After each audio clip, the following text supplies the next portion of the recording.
নমস্কার, আমাদের YouTube channel গাল ভরা গপ্পে আপনাদেরকে স্বাগত। বাংলা সাহিত্যের বিভিন্ন সময় সাহিত্যিকদের রচনা দিয়ে সাজানো আমাদের এই চ্যানেল। আজ আমাদের নিবেদন লেখক শীর্ষেন্দু মুখোপাধ্যায়ের লেখা গল্প বাঘের দুধ। শুনতে থাকুন গল্পটি। কেমন লাগলো জানাবেন কমেন্ট করে। ভালো লাগলে লাইক করবেন, শেয়ার করবেন বন্ধুদের সাথে, আর চ্যানেলটা সাবস্ক্রাইব করতে ভুলবেন না।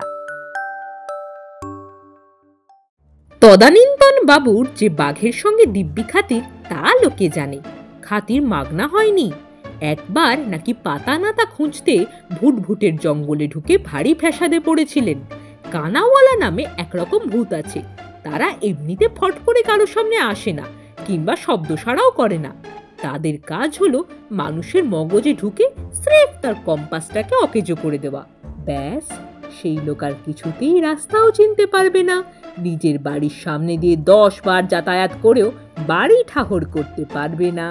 একেবারে ভজঘট্টে ব্যাপার বাঁধিয়ে দেবে।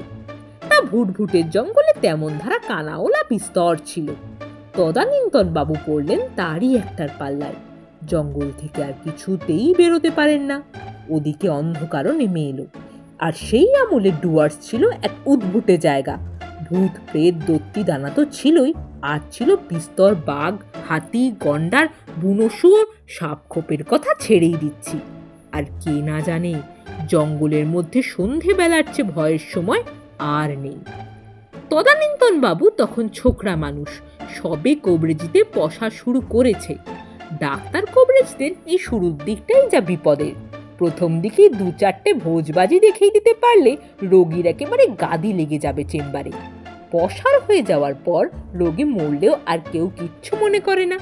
যে কটা ভালো হয় সেগুলোর কথাই লোকে ফলাও করে বলে বেড়ায়। তা তদানীন্তন বাবু গোটা 2 ভোজবাজি ইতিমধ্যে দেখিয়েছেন। মহাজন রামপ্রসাদের পেটে একটা টিউমার হয়েছিল। খাওয়া দাওয়া বন্ধ হলো। সেই টিউমার শেষে কমলো তদানীন্তনের দেওয়া ওষুধে। রামপ্রসাদ খুশি হয়ে বলল, তোমাকে কত দিতে হবে বলো, যা চাও তাই দেব। কিন্তু তদানীন্তনের ধাতে তা নেই। তার উপর গুরুর বারণ আছে, চিকিৎসা মানে লোক সেবা, তাতে লোভ করতে যেও না বাপু। তদানীন্তন তাই 2 টাকা আর ওষুধের দামটুকু নিয়েছিলেন। এতে সবাই বেশ বাহবা দিল তাকে। এরপর হেড পণ্ডিতের বউয়ের ভূতে ধরার ঘটনা। সে এক পিটখুটে ব্যাপার। পণ্ডিত মশাইয়ের গিন্নি রাখাল রানী মহাখান্ডার। তার ভয় বাড়ির বিড়ালটা অবধি তটস্থ। অমন যে দাপটের পণ্ডিত মশাই, যার ভয়ে ছাত্ররা একেবারে ভিজে বিড়ালটি হয়ে থাকে, সেই হেন পণ্ডিত মশাই রাখাল রানীর কথায় ওঠেন বসেন। রাখাল রানীকে যে ভূতেরা ধরার সাহস রাখে, এটাই আশ্চর্যের বিষয়। তবু ধরল, সবাইকে অবাক করে দিয়েই ধরল। আর কি ধরা বাপ! সাঁঝবেলায় পুকুর ঘাটে গা ধুতে গিয়েছিলেন, ফিরে এলেন অন্য মানুষ। এক গলা ঘুমটা, নববধূর মতো হাবভাব, কথা নেই বার্তা নেই, হঠাৎ ফুচফুচ করে কাঁদতে থাকেন, আবার যখন তখন খিলখিল করে হেসে ওঠেন। অদৃশ্য সব মানুষের সঙ্গে কথাবার্তা বলতে শুরু করলেন। গলা ছেড়ে বিৎখুটে সব গান গাইতে লাগলেন। একদিন দিনে দুপুরে একটা মোষের পিঠে চেপে খানিকটা ঘুরে এলেন। এই সব কাণ্ড দেখে ডাক্তার বদ্যি ডাকা হলো। তারা ফেল মারলে ডাকা হলো ওঝা। রাজ্যের লোক ভেঙে পড়লো কাণ্ডটা দেখতে। ওঝা যখন হার মেনে চলে গেল, তখন তদানীন্তন বাবুর ডাক পড়ল। তা তদানীন্তনের কপাল ভালোই বলতে হবে। চিকিৎসা করলেন, আর তা লেগেও গেল। 7 দিনের মধ্যে রাখাল রানী আবার সে আগের মতোই খান্ডারনি হয়ে উঠলেন। তদানীন্তনের বেশ নাম হলো। শুধু কে জানে কেন পণ্ডিত মশাই বিশেষ খুশি হলেন না। কেবল বলতে লাগলেন, কবিরাজ না কবিরাজ, উনি আবার চিকিৎসা করবেন। লোক চরিত্রই জানে না লোকটা। কোনটা ভালো কোনটা মন্দ সেই জ্ঞানই হয়নি। তৃতীয় যে রুগী হাতে এলো, তিনি বলতে গেলে এলাকাটার রাজা। শোনা যায় নরহরিবাবুর এক সময় নাম হয়েছিল থরহরি বলে। তা কথাটা মিথ্যেও নয়। নরহরি প্রথম জীবনে ডাকাতি করতেন। তার হাতে মেলা লোক মরেছে, মেলা লোক সর্বশান্ত হয়েছে। যথেষ্ট টাকা পয়সা হাতে এসে যাওয়ার পর নরহরি ডাকাতি ছেড়ে ব্যবসাতে মন দিলেন। জমি জায়গাও কিনে ফেললেন বিস্তর। তাতে অবস্থাটা ফুলে ফেঁপে উঠল। খুব নাম ডাকও হলো। এখন উনি ডাকাতি করেন না বটে, কিন্তু হাতে মাথা কাটেন। দৌর্দণ্ড প্রতাপ। একদিন তদানীন্তনকে ডেকে পাঠালেন দরবারে। বিশাল ঘর, ঝাড়বাতি কিংখাপ কি নেই সেই ঘরে, তাকে আর ঠেস দিয়ে বসেছিলেন। তদানীন্তনকে দেখে বললেন, দেখো হে বাপু, ইদানিং মনে হচ্ছে আমি কেমন বুড়ো হয়ে যাচ্ছি। ব্যাপারটা মোটেই ভালো ঠেকছে না আমার কাছে। এত টাকা পয়সা ধন দৌলত আমি বুড়ো হলে ভোগ করবে কে? বুড়ো হব মানে ইয়ার কি নাকি? এখনো তেমন বয়সী হলো না, বুড়ো হলেই হলো। তোমাকে এর একটা বিহিত করতেই হবে। শুনে তদানীন্তন মাথা চুলকোলেন। বুড়ো হওয়াটা কোনো রোগ নয়, তবে অকাল হলে অন্য কথা। তিনি যতদূর শুনেছেন নরহরির বয়স 70-এর উপরে, চুলে এখনো পাক ধরেনি, শরীরটাও টানটান আছে। একখানা ছোটখাটো পাঁঠা, আস্ত কাঁঠাল বা শেরটাক রাবড়ি হাসতে হাসতে খেয়ে ফেলতে পারেন। কিলিয়ে পাথর ভাঙা নরহরির কাছে এখনো কিছুই নয়। কিন্তু তা বলে তো আর জড়া বুড়ি ছাড়বে না, সে একদিন ধরবেই মানুষকে। তদানীন্তন দ্বিধাগ্রস্ত দেখে নরহরি বললেন, দেখো হে, রোগটা যদি সারাতে পারো তাহলে তোমাকে আর ফ্যা ফ্যা করে ঘুরতে হবে না, রাজা করে দেব। আর যদি না পারো তবে কি হবে সেটা উজ্জ্ব থাক। তদানীন্তন বুঝলেন, বুড়ো হওয়া ঠেকানোর ওষুধ নেই তা নয়, তবে বেশিরভাগ লোকই এটাকে রোগ বলে মনে করে না, চিকিৎসা করাতেও আসে না। আর ওষুধ জোগাড় করাও বেশ শক্ত। বাঘের দুধ, ব্রহ্মকমলের বীজ এবং আরও নানা দুষ্প্রাপ্য জিনিস লাগবে। তদানীন্তন বললেন, দেখি। দেখো, বেশ ভালো করে দেখো, এইটে তোমার অগ্নি পরীক্ষা। এই কথাটা মনে রেখেই কাজ করো বাপু। যে একই এটা যে একটা প্রচ্ছন্ন হুমকি তা বুঝতে কষ্ট হলো না তদানীন্তনের। তিনি ভারী চিন্তায় পড়ে গেলেন। তবে তিনি এটাও জানেন যে নরহরির চিকিৎসা যদি লেগে যায় তাহলে পসারের জন্য আর ভাবতে হবে না। ভাবতে ভাবতে তদানীন্তন শুকিয়ে যাচ্ছিলেন।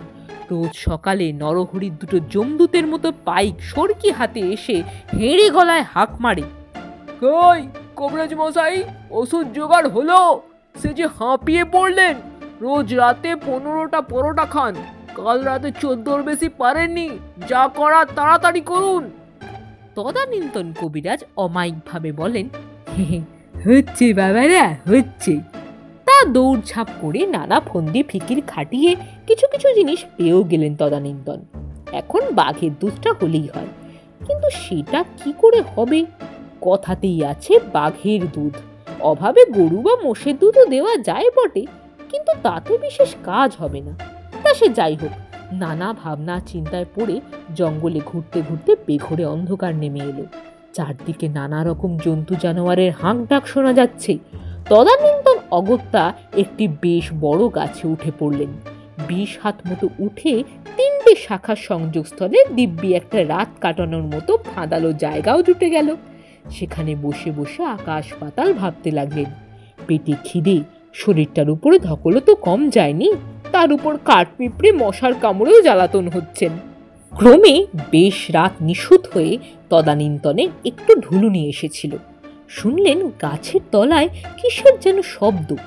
কেউ বসে কান্নাকাটি করছে বলে মনে হলো, মানুষ নয়। তদানীন্তন অন্ধকারে ভালো দেখতে পাচ্ছিল না বলে একটু ঝুঁকলেন, আর সঙ্গে সঙ্গে মনে হলো কে যেন তার ঘাড়ে একটা ধাক্কা মেরে টালমাটাল করে দিল। হঠাৎ করে তদানীন্তন গাছ থেকে পড়ে গেলেন, তবে সোজাসুজি নয়। সোজা পড়লে ঘাড় ভেঙে যেত নির্ঘাত। ডালপালায় আটকে এবং গোঁদ খেয়ে খেয়ে যখন নিচে এসে পড়লেন, তখন হাড় না হোক পাঁজর, কিছু না কিছু ভাঙারই কথা। কিন্তু আশ্চর্যের বিষয়, ভাঙা তো দূরের কথা, ব্যথাটুকুও টের পেলেন না তিনি। কিছুক্ষণ হতভম্বের মতো বসে থেকে হঠাৎ মোটকা গন্ধটা পেলেন। আঁতকে উঠে দেখলেন, যা দেখলেন তা প্রত্যয় হলো না। একটা বিশাল বাঘ। বাঘ যে এত বড় হয় তা ধারণাতেই ছিল না তদানীন্তনের। লেজ থেকে মাথা অবধি হাত 10 হবে, উঁচু একটা বড় মোষের সমান। বাঘটা মাটিতে গড়াগড়ি খাচ্ছে আর একটা অদ্ভুত শব্দ করে গোঙানি ছাড়ছে। এরকম অবস্থায় তদানীন্তন আর পড়েননি কখনো, শত্রুও যেন না পড়ে। কিছুক্ষণ বিস্ময় ভরে বাঘটার দিকে চেয়ে রইলেন। হঠাৎ তার কানে তার বিবেকই যেন বলে উঠল, তুমি না চিকিৎসক? চিকিৎসক কি রুগী বাঁচে? জীব কষ্ট পাচ্ছে, তোমার কাজ তুমি করো। তদানীন্তনের ভেতরে সুপ্ত কবিরাজটি জেগে উঠল। তিনি যন্ত্রণা কাতর বাঘটার কাছে নির্ভয়ে এগিয়ে গেলেন। আশ্চর্যের বিষয়, তদানীন্তন একটু চেষ্টা করতেই বাঘটার ডান পায়ের থাবার কিছু ওপরে নাড়িটাও টের পেলেন। বেশ চঞ্চল নাড়ি। বুঝতে পারলেন বাঘটার পিত্ত কুপিত হয়েছে। বাঘটা হ্যাঁ হ্যাঁ করে হাঁফাচ্ছিল, আর জ্যোৎস্নাটাও নিশুত রাতে বেশ জোরালো হয়ে পড়ছে বলে জিভ পরীক্ষা করতেও বেগ পেতে হলো না। চোখ টেনে চোখের কোলটাও পরীক্ষা করে নিলেন। জঙ্গলে গাছগাছড়ার অভাব নেই। মোক্ষম ওষুধটি খুঁজে বের করতে কষ্টও হলো না। এনে খাইয়ে দিলেন। বাঘটাও আশ্চর্যের বিষয় খেলো। তারপর বাঘটা একটু আরাম বোধ করে শুয়ে পড়ল। তদানীন্তন তার পিঠ চুলকে দিলেন, কানে সুরসুরি দিলেন। বাঘটা নাক ডাকে ঘুমোতে লাগলো। এরপর বাঘের দুধ জোগাড় করতে আর কষ্ট পেতে হয়নি তাকে। লোকে দেখেছে সন্ধেবেলা বাঘটা এসে তদানীন্তনের গোয়াল ঘরে ঢুকতো, আর তদানীন্তন বালতি নিয়ে গিয়ে সের সের দুধ দুইয়ে নিতেন। লোকে বলে সেই দুধ থেকে ছানা, দই, এমনকি ঘি অবধি তৈরি করতেন তদানীন্তন। নিজে তো খেতেনই, চড়া দামে বিক্রিও করতেন। কিন্তু যে কথাটা বলার জন্যই এত কথা, তা হলো নরহরিকে নিয়ে। তদানীন্তন বাবু তো বাঘের দুধ ও আরও সব দুষ্প্রাপ্য জিনিস দিয়ে বার্ধক্য ঠেকানোর ওষুধ তৈরি করলেন। তারপর গিয়ে হাজির হলেন নরহরির দরবারে। নরহরি ওষুধের শিশিটা নাকের কাছে ধরে ঘেন্নার মুখ ফিরিয়ে নিয়ে বললেন, বিচ্ছিরি গন্ধ, এতে কাজ হবে তো হে কবরেজ, নইলে কিন্তু। কাজ হলো কিনা তা ঠিক বোঝা গেল না, তবে কদিন বাদে একদিন হঠাৎ রাস্তায় দেখা।